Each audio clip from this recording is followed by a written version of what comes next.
예, 안녕하십니까. 오늘 이제 셀트리온이 5% 가까이 급등을 했습니다. 그래서 결과적으로 제가 영상을 올렸던 그 시점을 기점으로 주가가 이제 거의 뭐 8% 이상 급등을 한 그런 모습입니다. 뭐 중요한 것은 뭐 여러분들에게 뭐 희망을 꺾고자 하는 것이 아니라 이 최근에 이제 자사주 매입의 공시가 떴죠. 그래서 셀트리온이 천 몇 억인가요? 공시가 떴습니다. 그래서 자사주 매입을 하겠다.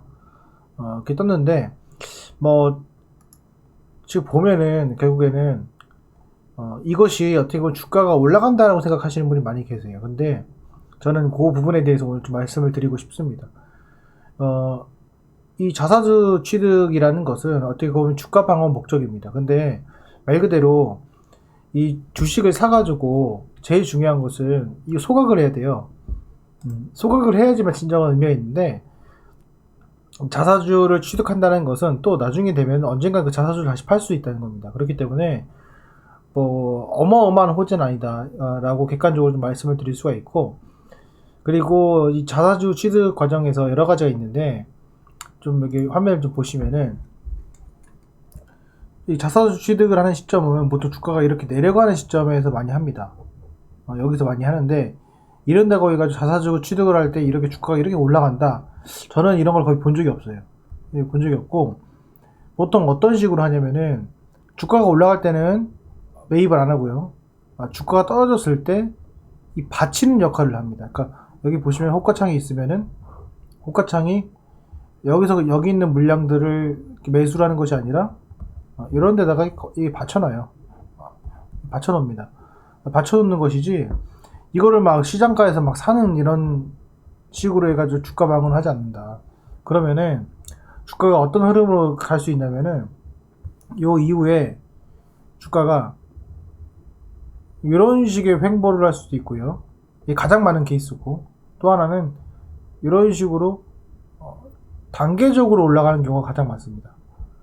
그래서 저는 지금 이 1번을 생각하시는 분이라고 하면은, 물론 셀트리온이 물려서 뭐 그런 희망을 갖고 있는 건 알겠지만은, 제가 이전의 영상들도 보시게 되면은 우리가 대응을 빨리 해가지고 나올 사람 나오고 신규 들어갈 사람 들어가자라고 말씀을 드렸잖아요. 그래서 확실한 거는 내가 지금 최근에 찍혔던 이 전저점을 기준으로 저점 상승이 되는지를 확인을 할 필요가 있어요. 그걸 확인할 필요가 있고, 이 저점 상승을 한번 무너뜨리는 때가 있습니다. 그렇게 되면은 이게 이런 식의 박스권이 될 수가 있습니다. 그러니까 예를 들어서 저점 상승의 모습을 보여주다가 여기서 무너지면 여기가 이제 박스권의 형태가 됩니다. 그래서 자사주 매입이라고 하는 것은 추가 폭락을 막기 위한 어떤 임시 방편이고요. 그리고 시가총액 대비 천억이 좀 넘는 금액은 사실상 뭐 많기야 많겠지만은 엄청 많은 금액은 아니다. 그리고 나중 되면은 이 자사주를 소각하지 않는 이상 그냥 어떻게 보면 유통 주식 수를 줄이는 것밖에 안 된다라고밖에 볼 수가 없어요. 그렇기 때문에 이 셀트리온 주주분들은 현재의 위치에서 봤을 때 주가가 17만 9천 원 아래로는 당분간은 안 내려갈 가능성이 크겠구나.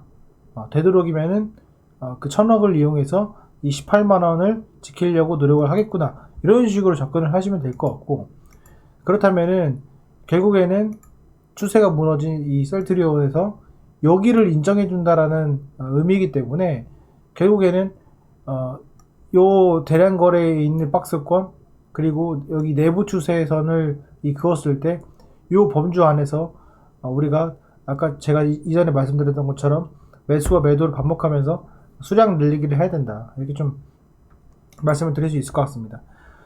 외국인 매매 동향을 보시면은 순매수가 지속적으로 나왔어요. 오늘도 뭐 20만 주의 순매수가 강력하게 나왔는데, 얘들의 중요한 점은 또 하나 뭐냐면은 그 신용매매 동향입니다. 신용매매 동향이 보시면은 급락을 한 그 시점 이전부터 늘어나기 시작을 했기 때문에, 그렇다는 것은 11월 달에 매수를 했던 이때 매수를 했던 사람들이 뭐랍니까?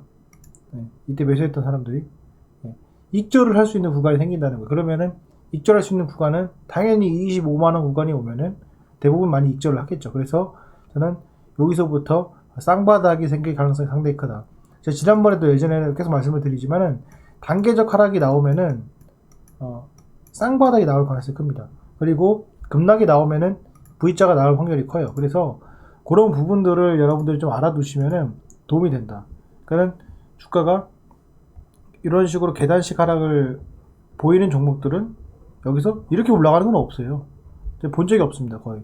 여기서 저점에서 살려고 하는, 왜냐면 여기서도 한번 간을 보고, 여기서도 간을 보고, 여기서 간을 보고, 여기서 간 본 사람이 여기서 물타고, 여기서 간 본 사람이 여기서 물타기 때문에 결국에 여기 저점에 형성된 초기 매수 세력들이 이익 실현을 하면서 이런 쌍바닥을 형성을 한다. 단 여기서 우리가 알아둬야 될 점은 요 시점 부분에서 뭘 합니까? 자사주 매입이라는 걸 알기 때문에 그럼 두 번째 하락에서는 얘보다는 위에 있겠다라는 어떤 다른 종목보다도 좀 확신을 둘 수 있다, 이렇게 볼 수가 있을 것 같아요. 물론 자사주 매입이 다가 아니지만 지금 현재 같은 시점에서는 공매도를 조금 척결하는 데 있어서 도움이 되지 않았나 생각이 들고, 지금 세트리온의 대차거래를 내역을 보시게 되면요, 현재 이제 10만 주씩 대차거래가 증가하는 그런 추세에서 이게 빨리 이제 700만 주까지 내려와야 됩니다. 이게 뭐랑 비슷하냐면은 과거에 이제 LG 디스플레이나 삼성전기랑 비슷한 흐름이에요. 그래서 이게 빨리 700만 주 이하로 내려가야지만 그 다음부터는 조금 추세를 볼 수 있다. 지금은 추세가 전혀 없습니다. 하지만은 이게 이제 보유한 사람들의 그 저점 매수의 입장에서는 그래도 괜찮은 위치가 아닌가라는 생각을 하고 있습니다. 그래서 이 점 참조하시고, 중요한 점은 이때 기억나실지 모르겠지만은 가장 먼저 이제 신호를 보냈고 요때의 중심선, 이거는 무시 못하는 선이에요. 그래서 20만 원입니다. 그래서 그 선이 일단 여기에 걸쳐져 있었고 거기에서 급락이 났기 때문에 여기는 이번 주까지 빠르게 반등이 들어온다면은 또 희망을 볼 수 있지 않을까, 이렇게 생각이 듭니다. 그래서 이 점 참조하셔가지고 여러분들 투자하시는 데 있어서 조금이나마 도움이 됐으면 좋겠습니다. 어쨌건 간에 저도 뭐 이런 계기를 통해서 이런 대세 하락에 대한 재상승과, 그리고 자기 지분을 이제 매수하는 그 매수에 의한 이제 저점 상승이 어떻게 일어나는지도 좀 공부를 하면서 지속적으로 좀 다뤄보려고 하고 있습니다. 그래서 이 점 참조하셔서 투자하시는 데 있어서 조금이나마 도움이 됐으면 좋겠습니다. 네, 오늘 영상은 여기까지 하겠습니다. 감사합니다.